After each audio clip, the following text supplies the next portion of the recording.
এখন দেখবো হচ্ছে কি করে শেয়ার ফোল্ডার বানাতে হয়। এখানটাতে দেখো ফোল্ডারের মধ্যে এখানে একটা রাইট ক্লিক করে নিউ একটা ফোল্ডার বানাই। এটা হচ্ছে ওইটার জন্য, তাহলে হচ্ছে ওএস ফাইল যেগুলো আছে, হ্যাঁ, এই কোড গুলা কপি করে এটার মধ্যে পেস্ট করে দিলাম। ওকে, এই যে এটার মধ্যে হচ্ছে সবগুলো ফাইল আছে, সবগুলো কোড। এবার আমরা করব কি, এখানে যে ভার্চুয়াল বক্সটার এই যে এই জায়গাটায়, এই যে এখানে যে সেটিং এ দেখো, এখনো কিন্তু এই যে বারটা দেখো এই জায়গাটায়, এই এই জায়গাটা হচ্ছে কিছু নাই, মানে শেয়ার ফোল্ডার নাই, ঠিক আছে, সেটা দেখাচ্ছে। এখন করব কি, এই যে এখান দিয়ে সেটিং সেটিং এ গিয়ে এই যে শেয়ার ফোল্ডার, এখানে প্লাসে ক্লিক করে ফোল্ডারটা সিলেক্ট করব, ওই যে যেটা বানাইলাম, ডাউনলোড, দেন হচ্ছে এই যে ওএস বক্স শেয়ার, এটা সিলেক্ট করলাম। সিলেক্ট করবার যে অটো মাউন্ট মেক পার্মানেন্ট, ওকে দিয়ে এখানে ওকে দিলাম। দেওয়ার পরে এখানে এসে দেখো এই জায়গাটার মধ্যে কিন্তু কিছু পাওয়া যাচ্ছে না। ওই দেখো, এখানে ক্লিক করে দেখো এই যে ফোল্ডারসে, আচ্ছা এই দেখো এখানে S F OS box share এটা এসেছে, এখানেতে এসেছে। ইন কেস এটা আসার কথা না, যে এখানে আসে তা ভালো, এখানে এসেছে দেখো একবারে আর কি চলে আসছে। তো এটা তো চলে আসলো, কিন্তু আমি যখন আরেকটাতে করছিলাম এটাতে মেবি ওই যে এক্সটেনশন প্যাকস গুলো ইনস্টল করেছি বলে হয়েছে। তো মনে করো যে এখানেতে এইটা আসে নাই, হ্যাঁ, তখন কি করবে, তখন হচ্ছে সবার ক্ষেত্রে আসবে না, এই জন্য তো আমি দুইটা উপায় বলছি।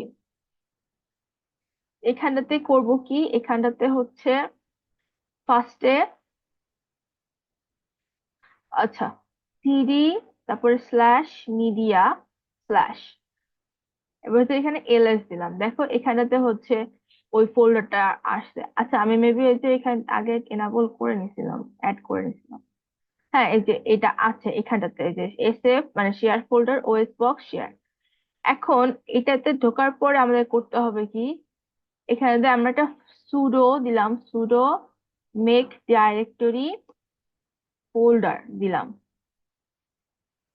osboxes.org দিলাম। হ্যাঁ, এবার এলএস দেখো এই যে ফোল্ডার ক্রিয়েট হচ্ছে। এরপরে স্টেপ হচ্ছে আহ আমাদের এই যে ইউজার ডেটা এটাকে হচ্ছে আহ এই যে শেয়ার ফোল্ডার সিস্টেম সেখানটাতে অ্যাড করতে হবে। তাহলে অ্যাড সুডো অ্যাড ইউজার, আমাদের এই ইউজারের নামটা হচ্ছে এইভাবে ডলার দিয়ে ইউএসইআর দিয়ে দিলাম। এবার ওদের কোথায় অ্যাড করবো, যে virtual box share folder, VB box, তারপর এস এস, এই যে পিবি অক্স এস এস দিয়ে এন্টার দিলাম। হ্যাঁ, এটা তো এখন অলরেডি এক্সিস্টেড, কারণ আমি হচ্ছে আগে একবার করে চেক করেছিলাম, তো ওর জন্য হচ্ছে তোমার এই যে এটা আর কি অটোমেটিক চলে এসেছিল, বুঝেছো? তো মনে করো তোমাদের এইটা ফার্স্ট টাইম দিলে তখন হচ্ছে এটা এভাবে দেখাবে, ঠিক আছে। এইভাবে দেখানোর পরে করতে হবে কি, সুডো মাউন্ট এস এফ যেটা, ওটার নামটা লিখলাম। লেখার পরে আমরা এখানে লিখবো হচ্ছে ফোল্ডার, দিয়ে এন্টার, লাস্টে স্ল্যাশ। এখানে কি করতে হবে, প্রথমে যেটা দিয়ে তারপর হচ্ছে স্ল্যাশ দিতে হবে, দিয়ে হচ্ছে তখন এখানে তো অটো চলে আসবে এখানটাতে। এটা তো হচ্ছে ওই যে প্যাকেজ গুলো লাগাইছে এই কারণে ডাইরেক্ট আসে। আচ্ছা আমি দেখি আরেকটা ভিতর চেক করি, এটা ডিরেক্ট চলে আসে। এটা একটু বলে এখান থেকে, এটা হলো এই যে এক্সটেনশন, আহ এই দেখো এই লিঙ্কটা হচ্ছে আমি অ্যাড করে দিব চ্যাটে, ওই কি বলে ডেসক্রিপশনে। এখান দিয়ে হচ্ছে এক্সটেনশন প্যাক যেটা, যেমন আমারটা হচ্ছে 7.0.18, এখান দিয়ে এই দুইটা এক্সটেনশন প্যাক হচ্ছে আমি ডাউনলোড করে নিয়ে ওই দুটোর মধ্যে যে কোনো একটা নিলেই হবে। ডাউনলোড করে নিয়ে এই যে ফাইল, তারপরে এই যে টুল টুল, এখানে এক্সটেনশন প্যাক ম্যানেজার, এখানে এসে এখানে ইনস্টলের এখানটাতে হচ্ছে এই ডাউনলোড এখান দিয়ে হচ্ছে এটা সিলেক্ট করে দিয়ে আর কি দিয়েছি। যার কারণে হলো এটা একবারেই হচ্ছে এখানে নিয়ে নিয়েছে। আর যদি একবারে না হয় তাহলে আরেকটা যেটা প্রসেস, সেটা ভিডিওটা আমি কমেন্ট চ্যাটে কি বলে ডেসক্রিপশনে অ্যাড করে দেবো। তো এইভাবে হচ্ছে তোমরা করতে পারো। দেখো এখন হচ্ছে এই যে এখান দিয়ে আমি এখানে ডিরেক্ট হচ্ছে এই ফোল্ডারটার মধ্যে ঢুকে এই ফোল্ডারটা এখান দিয়ে কপি পেস্ট করে এখানে আনলাম, এই যে ফাইলসটা, এই যে পোর্ট গুলা, আর আরেকটা জিনিস কি ছিল জানি, কোড ব্লকস ইনস্টল করার কথা। তো কোড ব্লকস ইনস্টল করার জন্য হচ্ছে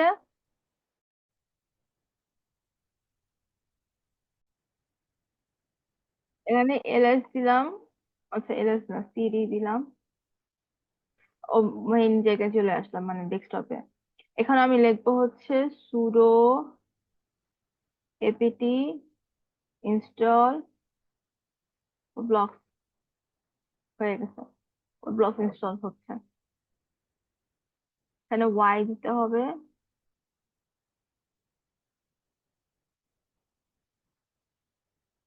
বা এখান দিয়ে ব্রাউজার দিয়েও ডাউনলোড করতে পারো, বাট এখানে করাটাও এক লাইনে কমান্ড।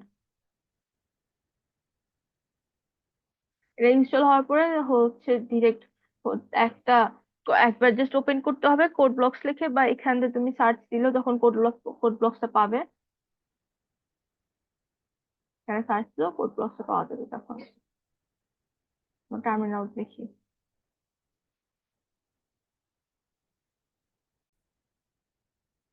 ধরা যাক কোড ব্লকস লিখলেই জিরো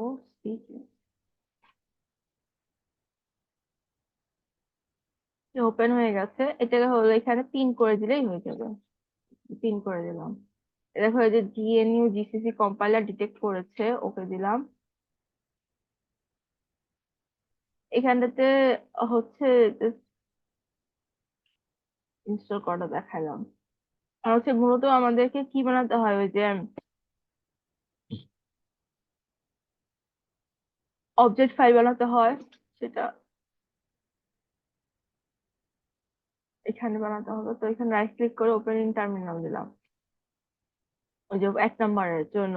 তো এখানে লিখতে হয় ভাবে জিসিসি, তারপর 3 নম্বরটার জন্য তো 3 দিয়ে ওই যে ট্যাব দিলে তাহলে পুরোটা নামটা চলে আসে। এবার হচ্ছে আবার আমরা অবজেক্ট ফাইল বানাবো, তাহলে হাইফেন দিয়ে ও, তারপর স্পেস দিয়ে আবার 3 দিলাম, মানে ফাইলটার নাম দিলাম ক্লাসে। আচ্ছা এখানে কি এটা ইরো আছে, ওপেন করি। যেখানে এস লেখা, এস লেখাটা হবে না, মুছে দিলাম, সেভ দিলাম, ব্যাক করলাম।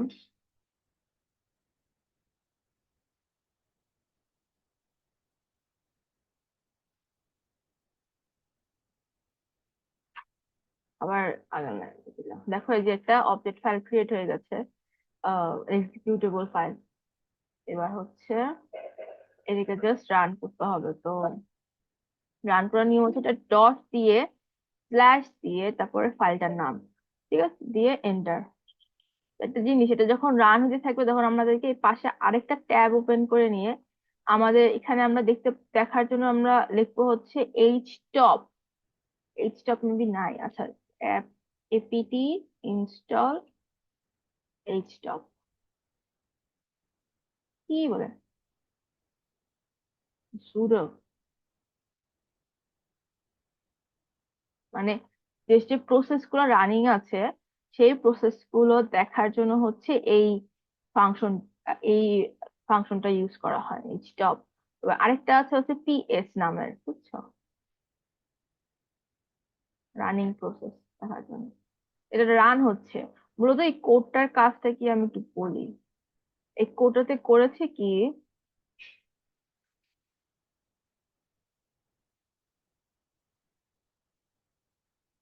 একটা প্রসেস এখানে 3টা চাইল্ড বানাইছে আর কি, 0 1 2 দিয়ে হচ্ছে 3টা চাইল্ড ফাইল বানা, সরি 1 2 3 দিয়ে চাইল্ড প্রসেস বানাচ্ছে।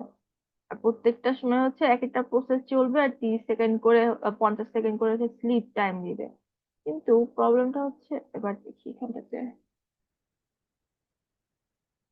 হ্যাঁ আসছে।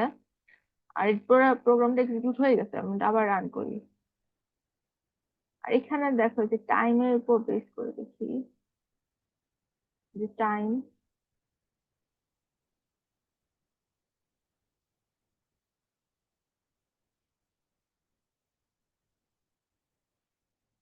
তাই মূলত 3টা প্রসেস ক্রিয়েট হবার কথা।